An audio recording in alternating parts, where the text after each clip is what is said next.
Hello student, कैसे हैं आप सब। एक बार पुनः सी कोचिंग क्लासेस पर स्वागत है। उम्मीद करता हूँ आप सब अच्छे होंगे, मस्त होंगे, बेहतर होंगे, आपकी पढ़ाई बेहतर चल रही होगी। बच्चों, क्लास 12th फिजिक्स एनसीईआरटी में चैप्टर आपका 3rd चल रहा है, जिस चैप्टर का नाम है करंट इलेक्ट्रिसिटी यानी विद्युत धारा। आज के इस लेक्चर में आप लोग सीखने वाले हो बच्चों ओम के नियम का निगमन। आर का मान कितना निकल कर आता है, प्रतिरोध का एक्चुअल मान कितना निकल कर आता है, उस पर हम चर्चा करेंगे। क्वेश्चन पूछा करता है बच्चों कि प्रतिरोध किसे कहते हैं, प्रतिरोध की निर्भरता। अब लोग डायरेक्ट प्रतिरोध की निर्भरता के लिए एक फार्मूला आपको बताते हैं, लेकिन आज उस फार्मूले को अपन प्रूव करेंगे, सिद्ध करेंगे कि प्रतिरोध किन किन कारकों पर निर्भर करता है। वो आज के इस लेक्चर में आप लोग अच्छे तरीके से सीखने वाले हैं। तो चलिए शुरू करते हैं बच्चों। ओम का नियम तो आप लोगों ने पढ़ा ही होगा कि यदि किसी चालक पे कोई भौतिक या परिवर्तन जैसे ताप या विकृति ना उत्पन्न हो तो उसमें जो विभवांतर लगाते हैं तो उसमें धारा बहती है, तो वो जो धारा है वो विभवांतर के समानुपाती होता है। ये आप लोगों ने पढ़ा होगा। पिछले लेक्चर में हमने केवल ओम के नियम को समझाया था बच्चों। मैं यही कहता हूं कि आप लोग क्रम से देखा करें। ओम के नियम में मैंने बताया था किसी भी चालक के सिरों पर जो विभवांतर लगाते हैं तब उसमें धारा बहती है और जो धारा है विभवांतर के समानुपाती होती है। जब हम समानुपाती हटाते हैं तो एक नियतांक लग जाता है, जिसे हम बच्चों यहाँ पे समानुपाती नियतांक या इसे हम चालक तार का प्रतिरोध कहते हैं। इसी प्रतिरोध का हम फार्मूला निकालेंगे कि आर का मान कितना होता है। तो सबसे पहले अपन मानकर चलते हैं कि हमारे पास एक चालक होगा और चालक तार की कुछ न कुछ लंबाई होगी, उसके अनुप्रस्थ काट का क्षेत्रफल होगा। तो यहाँ पर मैं एक चालक तार का यहाँ पे भैया एक निर्माण करता हूँ। चालक तार यदि कह सकते हैं, मान लीजिए एक लंबा चालक तार है लेकिन उसकी मोटाई भी तो कुछ ना कुछ होगी, इसलिए थोड़ा सा मोटा बना के चलता हूँ बच्चों। चालक तार है, मोटा है थोड़ा सा, क्योंकि आप लोगों को समझाने के लिए थोड़ा सा इसको बनाना पड़ेगा। एक चालक है, इसकी लंबाई चालक तार भी मान सकते हैं, चालक भी मान सकते हैं, कोई दिक्कत नहीं। मैंने चालक लेकर चला है। इसकी जो लंबाई है बच्चों, इसकी लंबाई हम मानकर चलते हैं स्मॉल एल है। इसके अनुप्रस्थ काट का क्षेत्रफल का मतलब यहाँ पे ये अनुप्रस्थ काट का क्षेत्रफल, ठीक है। जैसे आप लोग, जैसे मान लीजिए हमारा ये पेन का कवर है या स्केच का कवर है, इसके अनुप्रस्थ काट का क्षेत्रफल ये दिख रहा है आपको, ठीक है। ये लंबाई है, पूरा क्षेत्रफल नहीं, पूरा आयतन कहलाएगा। अनुप्रस्थ काट का क्षेत्रफल मतलब ये आपको गोलाकार भाग दिख रहा है, इसका क्षेत्रफल बता रहा हूँ, ठीक है। जैसे आपका पेन का कवर है, इसके गोलाकार भाग का क्षेत्रफल, इसकी टोटल लंबाई है, लेकिन ये ऊपर वाला भाग जो है अनुप्रस्थ काट का क्षेत्रफल है। इसके अनुप्रस्थ काट का क्षेत्रफल कैपिटल ए है। टोटल यदि आयतन की बात की जाए बच्चों, तो आयतन आप कितना मानकर चलो, पूरा आयतन लेकर चलोगे भी है भी, लेकिन आयतन की जरूरत नहीं पड़ती, इसलिए हम यहाँ पर नहीं लेकर चल रहे हैं। अब इकाई आयतन पर, जैसे मान लीजिए टोटल आयतन, आयतन कैसे निकालते हैं आप लोगों को पिछले लेक्चर में मैंने बताया था। आयतन जो होता है, क्षेत्रफल में हम लंबाई का गुणा कर दें तो आयतन निकल कर आ जाएगा, क्योंकि इकाई भाग का क्षेत्रफल ए है, टोटल का क्षेत्रफल एल का गुणा कर दें। अब हम यदि आपसे कह दें कि इकाई आयतन में इलेक्ट्रॉनों की संख्या, इलेक्ट्रॉन यहां पर आप लिख सकते हो इलेक्ट्रॉन कितना मान सकते हैं बच्चों, स्मॉल एन। यानी इकाई भाग पर कितना है इलेक्ट्रॉन एन, तो टोटल यदि मैं इलेक्ट्रॉन कहूंगा तो आप गुणा कर दोगे तो आ जाएगा। तो ये चालक मैंने मानकर चला बच्चों, चालक तार का लंबाई कितना स्मॉल एल, अनुप्रस्थ काट का क्षेत्रफल ए है। अब इस चालक तार के सिरों के बीच विभवांतर लगाया जाए। इनके सिरों के बीच हम क्या लगाएंगे, विभवांतर लगाएंगे। यहाँ पर विभवांतर, तो वो विभवांतर भी है। तो आप सबको पता है बच्चों कि जैसे विभवांतर लगाते हैं तो चालक पर होते हैं मुक्त इलेक्ट्रॉन। विद्युत क्षेत्र की दिशा इधर होगी और इलेक्ट्रॉन की दिशा इधर होगी, इलेक्ट्रॉन की दिशा इधर होगी। विद्युत क्षेत्र के विपरीत में इलेक्ट्रॉन गति करने लगता है। ये आप लोगों को बिल्कुल तैयार करके रखना है, बिल्कुल इधर उधर नहीं भटकना, ठीक है। तो मैंने कहा एक मेरे पास चालक तार है बच्चों, और इस चालक तार पर हम क्या लगाएंगे, विभवांतर लगाएंगे। विभवांतर लगाने के लिए इसको हम किसी बाह्य स्रोत से जोड़ेंगे। जैसे मैं यहाँ पे कहता हूँ ये पॉजिटिव टर्मिनल हो गया और ये निगेटिव टर्मिनल हो गया, इसको मैंने यहाँ पे जोड़ दिया। तो अब यहाँ पर विभवांतर लगाया गया V इनके सिरों के बीच, तो विद्युत क्षेत्र जनरेट हो गया, क्योंकि ये प्लस है तो विद्युत क्षेत्र प्लस से चलता है, तो विद्युत क्षेत्र की दिशा इधर हो गई बच्चों। इलेक्ट्रॉन की गति इधर होगी, इलेक्ट्रॉन का भी वेग होगा। प्रारंभ में इलेक्ट्रॉन का वेग 0 होता है, सही है कि नहीं। प्रारंभ में यदि u बराबर इलेक्ट्रॉन का वेग 0 होगा और अंतिम वेग जो होगा बच्चों कुछ ना कुछ होगा, वो भी होगा, ठीक है। अंतिम वेग भी होगा। ये सब कुछ एक एक पॉइंट आपको जानना जरूरी है और काम की चीजें हैं। अभी इसी व्यंजक में आपको समझ में आएगा कि हम क्या समझा रहे हैं। ओम के नियम का निगमन करा रहे हैं।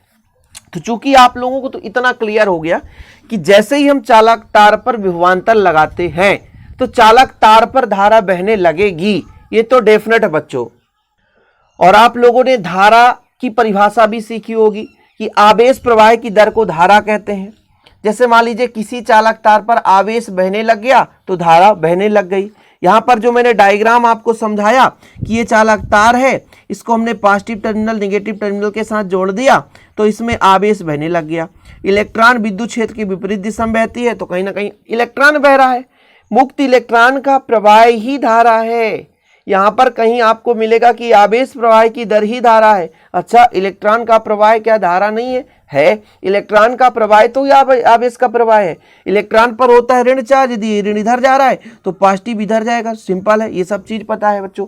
जैसे मान लीजिए यहाँ पे एक व्यक्ति बैठा है, ये उठकर यहाँ चला गया तो ये खाली हुआ कि नहीं? तो खाली हो गया तो प्लस उत्पन्न हो गया। तो यहाँ से जो प्लस इधर बढ़ रहा था तो इलेक्ट्रॉन जाकर इस प्लस को समाप्त करता है, इधर प्लस को उत्पन्न करता है। ये आप लोग अर्धचालक की स्थिति में सीखोगे कि यहाँ से इलेक्ट्रॉन उठकर आ गया तो यहाँ पर होल हो गया, ये प्लस कहला गया और इलेक्ट्रॉन यहाँ आकर के इस होल को समाप्त कर रहा है। तो इस प्लस चार्ज को इलेक्ट्रॉन आकर समाप्त कर रहा है, लेकिन यहाँ प्लस उत्पन्न कर रहा है। तो प्लस का भी तो यहाँ पर स्थानांतरण हुआ, प्लस यहाँ था तो यहाँ चला गया इलेक्ट्रॉन के प्रवाह से। तो आवेश प्रवाह की दर को धारा कहते हैं, जिससे विद्युत क्षेत्र भी जनरेट हो गया। आवेश पर विद्युत क्षेत्र होता है बच्चों। तो आवेश प्रवाह की दर को धारा कहें या मुक्त इलेक्ट्रॉन की प्रवाह की दर को हम धारा कहें या इलेक्ट्रॉन प्रवाह की दर को धारा कहें, सब कुछ वही है। इतना चीजें क्लियर हो गई। और हर एक आवेश के कारण विद्युत क्षेत्र जनरेट हुआ। जैसे ने विभवांतर लगाया विद्युत क्षेत्र जनरेट हुआ। अच्छा, विद्युत क्षेत्र और विभवांतर में संबंध क्या है? इसके लिए भाई साहब सबसे पहले आपको एक संबंध स्थापित करना होगा कि विद्युत क्षेत्र और विभवांतर में जो संबंध है वो एक क्रम से आपको सीक्वेंस समझ में आएगा। विद्युत क्षेत्र और विभवांतर में संबंध है बच्चों V/L का, V/L का। ठीक है, ये मैं अभी आप अपने सहूलियत के हिसाब से एक समीकरण दे रहा हूं ताकि मुझे दिक्कत ना हो सके मुझे समझाने के लिए। अच्छा, आप लोगों ने पढ़ा होगा विद्युत क्षेत्र की तीव्रता। विद्युत क्षेत्र की तीव्रता आपने पढ़ा है आवेश पर लगने वाला बल, आवेश पर लगने वाला विद्युत क्षेत्र की तीव्रता है बच्चों। और यहां पर मैं आपसे कह दूं F बराबर, तो कहोगे सर ये QE हो जाएगा। अच्छा, यहां पर आवेश Q था तो आपने QE कर लिया, लेकिन यहां पे यदि आवेश की जगह इलेक्ट्रॉन हो, यदि इलेक्ट्रॉन हो तो F बराबर E हो जाएगा। कोई दिक्कत तो नहीं है बच्चों? कोई दिक्कत तो नहीं है? तो मैं आपसे कह दूं कि मुक्त इलेक्ट्रॉन पर थोड़ा शॉर्टकट में लिख रहा हूं, बाकी पूरा विधिवत लिखा मिलेगा। मुक्त इलेक्ट्रॉन पर बल कितना लग रहा है? तो आप कहोगे ये जो बल है वो E और E के बराबर है। ये मैं आपको इसीलिए निकाल कर दिखा रहा हूं ताकि आप लोगों को डाउट ना लगे कि सर ये कहां से आ गया। अच्छा, जैसे मैं कहता हूं भाई कि कहीं ना कहीं जब इलेक्ट्रॉन गति करता है तो उसके वेग में परिवर्तन होगा और वेग में परिवर्तन को त्वरण कहते हैं। ठीक है, वेग में परिवर्तन को त्वरण कहते हैं। तो आपने ये एक फार्मूला पढ़ा होगा न्यूटन के गति का द्वितीय नियम, F बराबर होता है ma। तो A बराबर कितना हो जाएगा? F/m। यही होगा ना कि भाई यदि किसी इलेक्ट्रॉन के वेग में परिवर्तन हो रहा है तब बच्चों उस पर त्वरण कितना होगा? A बराबर F/m हो जाएगा। ठीक है, तो मैं आपसे कह दूं कि किस पर त्वरण बच्चों? इलेक्ट्रॉन पर, यानी मुक्त इलेक्ट्रॉन पर उत्पन्न त्वरण का मैंने फार्मूला ही बता दिया, A बराबर F/m। कहां से आ गया भाई? यदि इलेक्ट्रॉन मुक्त इलेक्ट्रॉन के प्रवाह से ही धारा बहता है, ये सबको नोट कर लेना चाहिए। अब जब वो गति करेगा तो टक्कर होगा, उसके वेग में परिवर्तन होगी ना, ये तो श्योर है। तो आपका हो गया A बराबर F/m। अच्छा बच्चों, अभी आपने पढ़ा कि F का मान तो हमने जाना कि E/m हो जाएगा। ठीक, सही है कि नहीं? ये हो गया। और E का मान V/L हो गया। अरे बड़ा लंबा चौड़ा है यार, V/L, तो L को नीचे ले आओ, mL हो गया। यहां तक चीजें क्लियर है बच्चों? वही चीज मैं पूरा विधिवत आपको लिख के समझाता हूं। तो यहां पर आप देखिए, माना किसी चालक तार की लंबाई l, उनके अनुप्रस्थ काट का क्षेत्रफल है, उसके प्रति एकांक आयतन मुक्त इलेक्ट्रॉनों की संख्या n है। यदि चालक के सिरों के बीच विभवांतर V लगाने पर उसमें विद्युत क्षेत्र E जनरेट हो जाए तो E बराबर कितना हो जाएगा बच्चों? भी अपान एल। कितना? भी अपान एल। ये मैंने सबसे स्टार्टिंग बताया, भी अपान एल, यानी विभवांतर विद्युत क्षेत्र में संबंध। इसके बाद कहा गया उस पर लगने वाला बल F बराबर E इंटू कैपिटल E। ठीक है, तो F बराबर E इंटू कैपिटल E हो गया। इसके बाद मैंने कहा त्वरण। स्क्रीनशॉट ले लिया करो ना, इतना लिखने का मतलब ये है कि आप लोगों का नोट्स बेकार ना बने, बेहतर से बेहतर नोट्स बने। नहीं तो मैं आपको समझा दूं, बोलूं भैया नोट्स आप बाद में लिख लेना, लेकिन बेहतर से बेहतर नोट्स बना सकूं। तो A बराबर स्मॉल a बराबर मैंने आपको कहा कैपिटल F बटा एम। कैपिटल F का मान है E इंटू कैपिटल E। ठीक है बच्चों, अपान M हो जाएगा। फिर E का मान भी अपान L कर दिया। यहां तक तो हमने आपको बहुत बारीकी से समझा दिया बच्चों, यहां तक हमने आपको बहुत बारीकी से समझा दिया कि ये हमारा कैपिटल स्मॉल a का मान आ गया, कि मतलब हमारे पास कोई इलेक्ट्रॉन है, उस पर उत्पन्न त्वरण क्या होता है। आपको सूत्र का निगमन करा रहा हूं ना, धीरे धीरे करके पूरा सूत्र का निगमन हो जाएगा, आप निश्चिंत रहें। अब बच्चों मैंने आपसे कहा कि भाई साहब इलेक्ट्रॉन प्रवाह हो रहा है, उसका प्रारंभिक वेग क्या है? 0 है, लेकिन अंतिम वेग कहीं ना कहीं अंतिम वेग भी होगा। सही होगा कि नहीं? तो भाई गति के प्रथम नियम से लगा दो, गति के प्रथम नियम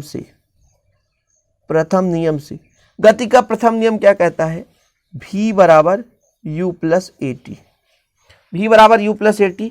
v का मान हमें तो नहीं पता, लेकिन u का मान तो पता है भाई, प्रारंभिक वेग 0 होगा। a का मान भी हमें पता है, कितना है? e v अपान एम एल। लेकिन यहाँ पर जो t है वो समय है, और वो समय यहाँ पर टाउ होगा, जो कि श्रांतिकाल होगा। क्या है बच्चों? श्रांतिकाल है। श्रांतिकाल यानी जहां पे टाउ क्या है? श्रांतिकाल। ये श्रांतिकाल है क्या? जैसे हमारा इलेक्ट्रॉन है मान लीजिए, तो प्लस से टकराया और फिर गया, तो फिर प्लस से टकराया, और दो टक्कर के बीच जो औसत समय लगा वो उसका श्रांतिकाल कहलाता है। थोड़ा समझने की कोशिश करेंगे आप लोग कि श्रांतिकाल है क्या बच्चों। श्रांतिकाल क्या है कि मान लीजिए हमारा इलेक्ट्रॉन गति कर रहा है और आगे जाकर टक्कर किया, क्रमागत टक्करों के बीच जो औसत समय होता है ना, जैसे दो क्रमागत टक्कर किया, उनके बीच समय कितना लगा, वो उसका श्रांतिकाल हो जाता है। तो ये आपका v का मान आ गया, मतलब वेग आ गया। e ये आपका बच्चों क्या है? ये आपका विभवांतर है, ध्यान रखिएगा, ये विभवांतर है। ये आपका वेग है, ये टाउ अपान एम एल हो गया। ठीक है, अब आपसे कोई पूछ दे कि औसत वेग ही अनुगमन वेग होता है, तो मैं आपसे कह दूं अनुगमन वेग बताओ। अनुगमन वेग vd जो कि औसत वेग है, प्रारंभिक और अंतिम वेग बटा 2, यही तो होता है। तो हमें प्रारंभिक वेग पता है कि 0 है बच्चों, तो इसको हम लिखेंगे नहीं। तो v का मान कितना है? e कैपिटल V टाउ अपान एम एल। इसका मान 0 है तो लिखने की जरूरत है ही नहीं है, ये आ गया बटा में 2, तो बटा में 2 हो गया। तो ये हमारा निकल कर आया अनुगमन वेग। तो यहाँ से आपका अनुगमन वेग निकल कर आ गया बच्चों, ये चीज़ क्लियर है। इसको आपको सिस्टमेटिक लिखना है। तो जैसा कि मैंने आपको उत्पन्न त्वरण तक कंप्लीट कराया था, गति के प्रथम नियम से v बराबर u प्लस ए टी होता है। प्रारंभिक वेग 0 बच्चों, a का मान ई वी अपान एम एल है। ये आपका v क्या है बच्चों? ये आपका विभवांतर है, ध्यान रखिएगा, और ये आपका वेग है। तो वेग बराबर आपका वैल्यू पुट किया हमने, तो निकल कर आ गया। इसके बाद हमने आपको समझाया जैसा कि अनुगमन वेग क्या होता है, एक औसत वेग होता है। तो प्रारंभिक वेग और अंतिम वेग बटा 2, औसत वेग यही होता है आंकड़ों का योग बटे आंकड़ों की संख्या। 2 वेग हैं तो हमने 2 का भाग दे दिया। प्रारंभिक वेग 0 है बच्चों, अंतिम वेग हमारा ये है, तो कुल मिलाकर के हमारे पास अनुगमन वेग का मान निकल कर आ चुका है। अब मेन मुद्दे की बात यहां से शुरू होती है। I बराबर कितना होता बच्चों, मैं आपको समझा दूं। I क्या है? धारा है, और अनुगमन वेग में संबंध है, किंतु I बराबर जो होता बच्चों NEA/VD होता है। यहां से आप थोड़ा सा ध्यान दीजिएगा, कैपिटल R का वैल्यू फाइंड कर लोगे। I का I रहने दो, NE तो NE, VD का मान कितना निकाला हमने? EV टाउ अपान 2ml। इससे हम कन्वर्ट करते हैं बच्चों, इस v को नीचे ले आते हैं इधर, तो I बटा v हो गया, कोई दिक्कत नहीं बचा। n e का स्क्वायर बचा, e और e स्क्वायर, यहाँ पे टाउ है बच्चों, यहाँ पर आपका 2 है m, और यहाँ पर आपका a है, यहाँ पर l है। इसको यदि मैं उल्टा कर दूं तो v बटा i हो जाएगा, इसको भी उल्टा कर दूं तो 2m अपान NE स्क्वायर टाउ हो जाएगा, और हो जाएगा बच्चों L अपान ए। देखो पूरा का पूरा बदल गया, इसको आप एक समीकरण दे सकते हैं, किंतु V बटा I बराबर होता है R, ओम के नियम से। इसको समीकरण 2 दे सकते हैं। समीकरण 1 और 2 से बच्चों, समीकरण 1 व 2 से R बराबर निकल कर आएगा 2m NE square tau into L upon A। जी हाँ बच्चों, यही प्रतिरोध का फार्मूला है। यहाँ से आप लोग क्लियर कर पाएंगे। I बराबर NEA VD बच्चों, VD का मैंने वैल्यू पुट कर दिया जो कि यहाँ पे I का मान आ गया। इसको थोड़ा सा अरेंजमेंट किया है, बाकी V को पक्षांतर करेंगे कुछ इस प्रकार से आएगा, फिर इसको उल्टा कर देंगे तो ये उल्टा हो गया बच्चों। ओम के नियम से V बटा I दोनों कंपेयर कर दिए तो R का मान निकल कर आ गया। बस यही तो है भाई ओम के नियम का निगमन। लोग बोलते हैं कि R का मान निकालो, कितना सिंपल तरीके से आप ओम के नियम का निगमन कर सकते हैं। कोई भी कठिनाई नहीं होती बच्चों, बस थोड़ा सा आपको समय देना पड़ता है। थोड़ा सा चीजें क्लियर करेंगे हम। अभी फिलहाल यहाँ पर थोड़ा सा देख लीजिए कि R किस किस पर निर्भर करता है। R की निर्भरता मतलब R किन किन कारकों पर निर्भर करता है। पहला नंबर देखो, इलेक्ट्रॉन के द्रव्यमान पर समानुपाती होता है। दूसरा नंबर देखो, लंबाई पर चालक तार के समानुपाती होता है। तीसरा नंबर देखो, क्षेत्रफल के व्युत्क्रमानुपाती होता है। चौथा नंबर देखो, यहाँ पर बच्चों आप लोग n नंबर ऑफ इलेक्ट्रॉन के व्युत्क्रमानुपाती होता है। ठीक है, मुक्त इलेक्ट्रॉन के क्या है, व्युत्क्रमानुपाती होता है। और भी इसमें है श्रांतिकाल, टक्कर के बीच जो समय लगता है उसके बच्चों क्या होता है, व्युत्क्रमानुपाती होता है। ये देखो, व्युत्क्रम मतलब श्रांतिकाल बढ़ने से प्रतिरोध कम होगा। ठीक है, ये चीजें हैं। लंबाई बढ़ने से प्रतिरोध अधिक होगा, द्रव्यमान यदि अधिक है तो प्रतिरोध अधिक होगा। ये इनकी निर्भरता है। अब कभी कभी आप लोगों के मन में डाउट होगा कि सर ये कहाँ से आ गया, ओम का नियम तो प्रूव ही नहीं हुआ, तो हम क्या करें। रुको जरा, मैं आपको थोड़ा सा समझाता हूँ। देखिए, ओम के नियम को प्रूव करने के लिए कैसे जॉर्ज साइमन ओम ने बताया कि हमारे पास बच्चों यहाँ पर आप देखिए V बटा I होना चाहिए। तो यहाँ पर अपना V बटा I है। ठीक है, क्या बच्चों, V बटा I है। अब देखिए हमारे पास V बटा I है बराबर 2m। थोड़ा समझने की कोशिश करेंगे कि भाई साहब क्या बोला जॉर्ज साइमन ओम ने। उन्होंने कहा कि भाई एक काम करता हूं, मैं पूरा का पूरा मान एक नियत मान लेता हूं। एक नियत मान लेता हूं मतलब इस पूरे वैल्यू को मैं एक नियत मान के चलता हूं। इस पूरे वैल्यू को मैं एक नियत मान कर चलता हूं। ठीक है, मतलब पूरा वैल्यू कुछ इस प्रकार से दिखाया और आपका ये है NE स्क्वायर A टाउ। इस पूरे को एक नियत मान लिया कि एक नियत मान है, एक नियत मान है, और इस मान को कह दिया ये लगभग इसके बराबर है। ठीक है, NE स्क्वायर A टाउ। तो फिर इसको R के बराबर मान लिया, तब V बटा I जो है वो R के बराबर हो गया। और बच्चों यदि पक्षांतर करेंगे V बराबर RI हो गया, और R हटाएंगे तो V समानुपाती I हो गया। ये लो, इस प्रकार से ओम के नियम का निगमन होता है लास्ट में। तो ये चीज़ें जानना बहुत ज़रूरी है। आपके मन में डाउट रहेगा कि सर कैसे, क्या दिक्कतें हैं, तो वो नहीं रहना चाहिए बच्चों। मैं कोशिश यही करता हूँ कि जो भी आपके मन में डाउट हो, आपको प्रॉब्लम हो, तो वो क्लियर होना चाहिए। अरे यार इतना लंबा चौड़ा समझा तो दिया, स्क्रीनशॉट लेने का वक्त नहीं दिया, तो स्क्रीनशॉट ले लो। ठीक है, स्क्रीनशॉट ले लो आप लोग, बेहतर से बेहतर स्क्रीनशॉट ले लो, तैयारी करो। नोट्स लेना है तो नोट्स ले सकते हैं आप लोग। कॉन्टैक्ट नंबर है 968529 968529 बच्चों, मात्र 100 रुपीज़ चार्ज है। बेहतर रूप से हैंड रिटन नोट्स आपको दिए जाते हैं। जैसा मैं पढ़ा रहा हूँ वही नोट्स आपके लिए अवेलेबल रहेंगे, मात्र 100 रुपये में बच्चों। तो ले सकते हैं बेहतर रूप से तैयारी करने के लिए। कॉन्टैक्ट करना है तो अभी कॉन्टैक्ट कर लें। ये जो R की निर्भरता है ना, वो अगले लेक्चर में प्रतिरोध पढ़ाऊंगा, तब आपको समझाऊंगा। अभी आप बिल्कुल निश्चिंत होकर के पढ़ाई करते चलें। क्रम से आपको वीडियोज मिल रहे हैं, बिल्कुल आप निश्चिंत रहें। ओके, प्लेलिस्ट जरूर विजिट कर लें। नोट्स अभी तक नहीं ले तो नोट्स ले लें। नोट्स लेने से बच्चों एक छोटा सा फाइनेंशियल सपोर्ट हमें मिलता है और कुछ नहीं होता। ओके, तो जय हिंद, वंदे मातरम।